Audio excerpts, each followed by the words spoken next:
The reviews of the iPhone 6s are all circulating around by now, but a lot of them still leave you wondering, is this worth the extra money coming from last year's iPhone 6?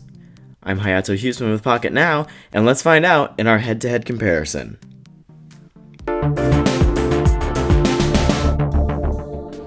Starting with the aesthetic design, the iPhone 6 and iPhone 6s are almost completely identical. In fact, there are really only two ways to tell them apart from the outside.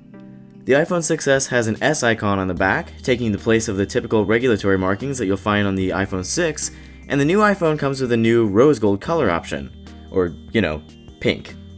Aside from that, you really can't tell one apart from the other until you turn them on. Both phones are capable of running iOS 9, Apple's latest mobile operating system, which comes with a slew of new features like the proactive panel to the left of the main home screens, Spotlight Search for quickly looking up apps, contacts, or web pages, a new multitasking screen, a software back button, and plenty more.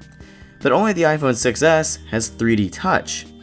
If you haven't heard about it, this is the crazy new pressure-sensitive display technology that lets you add a bit of force when you touch the screen to call up additional menus on icons, preview emails, and much, much more. It's still in its infant stage, and we're waiting on more apps to add in 3D Touch functionality, but it's already showing a lot of potential, and even if it isn't worth the upgrade right away, it will be once it gains more traction. Be sure to watch our reviews of the iPhone 6s and 6s Plus for more details on 3D Touch, but this is going to be a big deal.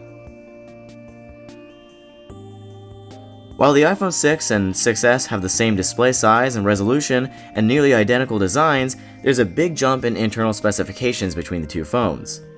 The iPhone 6s has a much faster processor with an updated GPU inside, and the doubled RAM from 1 to 2 GB makes a hugely noticeable difference in jumping between the current app and one you haven't opened in a few hours. Where the iPhone 6 will have to reload that app entirely, the 6s jumps right back in like you've been running it all along. The 6s also sports a new version of TouchID that's twice as fast as last year, and it's so fast in fact that it might even be too fast. The fingerprint scanner of the iPhone 6 never felt sluggish anyway, and you really can't even check your notifications on the new iPhone without it immediately unlocking. It's weird to complain about something being too efficient, but it actually is a little frustrating sometimes. The only solution we have is to use a different finger on the home button, or just press the power button instead. The iPhone has always been known to take some of the best photos in mobile, and that's done nothing but improve with the 6s. But the jump from 8 to 12 megapixels really doesn't make a huge difference in photo quality. Both look very similar, and each takes nice photos with true-to-life colors. The bigger difference you'll notice is in video recording, where the iPhone 6s takes the cake by being the first ever iPhone to support 4K video capture. It's among the best-looking 4K video we've seen from a smartphone, though neither has OIS like their larger plus-size siblings. Circling back to the original question, is the iPhone 6s worth the upgrade if you already have an iPhone 6? Well, probably not, at least not yet. 3D Touch is great, but it's not widespread enough just yet, and most of the other functions of the iPhone 6s are already available in the iPhone 6.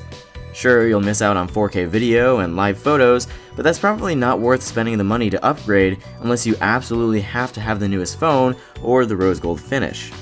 So just like we say with every S-model iPhone, save your money if you're coming from an iPhone 6 and just wait for the iPhone 7 to hit next year. If on the other hand you're coming from an iPhone 5s or older, maybe now's the time to finally make that jump. Or next, or edge. If you want to see more iPhone 6s content, well, today's your lucky day. We've got plenty of it here on our YouTube channel and at Pocketnow.com, so be sure to check it all out and subscribe if you like this video. You can also hit us up on social media, we're at Pocketnow everywhere, and I'm Hayato Huseman on Twitter and IRL. Thanks for watching everybody, and we'll see you again soon.